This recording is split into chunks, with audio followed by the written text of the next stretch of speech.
experiencing the extremities of every feeling. That night, I didn't understand the weight of that wish. I woke up the next morning, went to college, and came back. I was no different to a common eye. But, day in and day out, I was obsessed with my wish. I kept thinking about what could be the extremes of each and every feeling. Back then, smartphones weren't a commonplace. Even if we had one, mobile internet was expensive. In short, they were the days when I neither had a smartphone nor a laptop, but a lot of time. These factors acted as a fertilizer to nurture the budding wish. As I explored more into the topic, it didn't take me long to realize that my wish is extremely foolish. No less than the proverbial digging a pit and throwing myself into it. It took me as long because I was focused only on the merry feelings. As I transitioned into unpleasant feelings, I was given a rude wake-up call. I could hardly deal with the pain of stubbing my toe. Experiencing the extremes of pain? I couldn't even laugh at my stupidity. I came to the conclusion that it was a lost cause. But then, a moment of epiphany struck me. Why do I have to physically experience them? Why not experience them mentally, in an imaginative way? Soon, a story took form in my mind and the potential of it fascinated me. Then, I wanted to share the story with everyone. And a dream took root. As Sir Kalam said, it was the kind of dream that wouldn't let me sleep. As I am taking baby steps in pursuit of my dream, my first hurdle came in the form of graduation. It put me through something I hadn't dealt with in my academic career. Failing in exams. It was a shameful experience. I somehow managed to have one backlog per semester, but cleared them the next year. However, that one subject brought me a ton of pressure from home. I was forced to halt my pursuit as the trauma of failing the exams weighed on my mind. I stoned my heart and postponed my dreams till the exams are done. After forcing everything to the back of my mind, I broke the trend of failing in the final year. I completed the last 2 semesters without a backlog. In June 2015, I graduated in mechanical engineering with distinction. I was finally free. Or, so I thought. A hunter showed itself in the form of a question to prey on my dreams. It is something that every graduate has to answer. Congratulations, graduate, what is your next move? Some are fortunate enough to have a counter, but most of the graduates are stranded like sheep without proper guidance. Out of all the available options, I chose to secure a job. It was my way out, as I thought that, with a job, I can work on my dream without having to answer the questions of family, friends, and relatives regarding my career. Luckily, there were many recruitment notifications that year. I sat down to prepare for them without digging what was buried. I gave exam after exam, but couldn't clear the cutoff as I was not able to put all my effort into it. The thought of giving life to my dream kept nagging at my mind, which hampered my dedication. Unaware of the underlying problem, my parents thought that the lack of proper training was the cause of my failures. Although my parents were supportive, I didn't have the courage to open up to them and tell them what I want to achieve. Taking a leaf out of my sister's success, my parents talked me into taking GATE coaching in Hyderabad. I wonder who named it so, but the name was quite appropriate. Just scoring the cutoff mark in it opened many opportunities to the aspirants.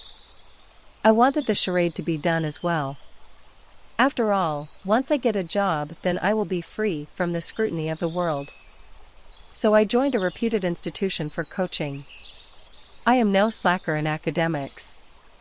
In fact, I enjoy soaking in knowledge. So, I did not feel out of place in the fast-paced and crammed classes. But a few days into the coaching, I fell sick. Intestinal bleeding. I can only attribute it to bad food. I went back to my hometown and got hospitalized. Bottle after bottle, fluids went through my veins to the point that my veins were scarred on both of my forearms. After 10 days of recovery, I went back to continue the coaching, doomed to play catch-up, with a dent in my conviction. As days went by, it was the last day of the year 2015, the day when things took a turn for me, prompting me to take a bold step in spite of the fast-approaching exam. Despite my efforts, I was smacked back to reality by the saying, "Social media ain't easy, son." As a last resort, I shared my work with my friend's circle. As feared, some tried to dissuade me from doing what I am doing, saying, "It won't be late to pursue your dream after securing a job. But if you waste this prime time to secure a job, then you will regret later." I cannot deny them, as they were right. Some were eager to correct me instead of trying to understand what I was trying to convey. Others didn't even bother going through it in the first place. With no encouragement or support, I stopped working for what I wanted to do and started working for what I am supposed to do. As I closed the metaphorical gates on my dream, the gate which I was working for turned out to be immovable. With no success in sight, I turned to the next best thing that I am interested in, teaching. In a series of coincidences, I secured a job as a private tutor. While trying to crack other competitive exams, it was the only job that was constructional towards my knowledge and my pockets. Another year went by in search of a job and nothing to show for. The passing of time became a burden that I couldn't shoulder. I caved in and applied for the post of lecturer at every college that I came across. I wanted to prove to myself that I can secure a job. Within a few days, I was called for an interview. The management was satisfied with my knowledge and the way I presented a demo topic. They were happy to have me, but it was a low-paying job. But I couldn't care less, as all I wanted was a footing to climb my way up. Life went smoothly, the students were happy with the way I teach. The management was happy with the way I deal with my classes. Soon, an academic year went by and I resigned. I resigned because I felt that life was going way too smoothly. I couldn't see any growth in my career, nor did I have the time to work on my dream. That year, never did I seriously pick up the pen to work on my dream. So, I threw myself on the roads in search of a job. In the next couple of years, I was able to find temporary jobs, all the while trying to clear competitive exams. There were instances where I had missed the cutoff by a slight margin. Maybe a little more effort could have secured me a good job. But my efforts weren't wholehearted. After every failed attempt, my dream beckons me to fulfill it. After changing jobs throughout the years, in 2020, I was able to secure a job as a school teacher. Though I had worked only for a few weeks, the management was impressed with my work and expressed its intention to promote me to a bigger platform and a better position. I accepted their offer with both hands. I was glad that I don't have to fight anymore. I was tired of everything that I was going through in my life. After all, I had spent too much time mulling over my dream with no major accomplishments, while most of my friends were settled in respectable positions. But then, COVID happened. I lost my job and the offer. Back to square one. I started working on my dream once again. This time around, I wanted to set a few things straight. First, my approach. Over the years, I have observed that the harsh truth of reality is that everybody wants to ride your success, but nobody is interested in being a part of the initial journey. People want to share in your success, but wouldn't want to be a part of the struggle. Also, the world has a prejudice toward the work based on who presented it. So, this time around I decided that I'd rather be a passing cloud and let my work do the talking for me. As I gathered my bearings and embarked on my journey one step at a time, I couldn't fathom my purpose. I am not the same person I used to be. In my journey, with the repetitive cycles of going back and forth, my ideas eroded with the passing of time, along with my resolve. I lost my way.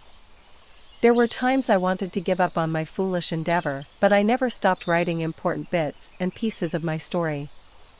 Unfortunately, I couldn't document them all. Now, my dream is living by a fine thread of life, while I am as an empty husk of my memories. But I couldn't give up my dream. In my pursuit, when I interacted and shared my ideas with people from different walks of life, I had one major takeaway. No matter who it was, they weren't as excited as I was. They couldn't see the potential of the story. They couldn't envision my dream. Only I can. I couldn't give up my dream because, if I don't fulfill my dream, nobody will do it for me, nor they can. I am not alone though. I bet there are many people like me, only, with different interests. Some may have wanted to pursue their interest in sports, some may have a brilliant business idea that never saw light, and others, with their own cup of poison. All of whom have thwarted their ambitions in pursuit of a stable life. And we all keep looking back throughout our lives at a big what if. Where life would have been a lot different if we had the courage, knowledge, or support when it mattered. Thinking back, I wish that someone had told me, if you have something in mind that you really want to achieve, just go for it. Lest you will fall into a never-ending vicious cycle where you can't get what you want, nor can you move on. It'll just keep eating away your time and energy, eventually draining the life out of you. And a few years later, you won't have the time, the resolve, or perception to pick up where you left off. I may have wasted too much time bothering and postponing. And they became the resting place,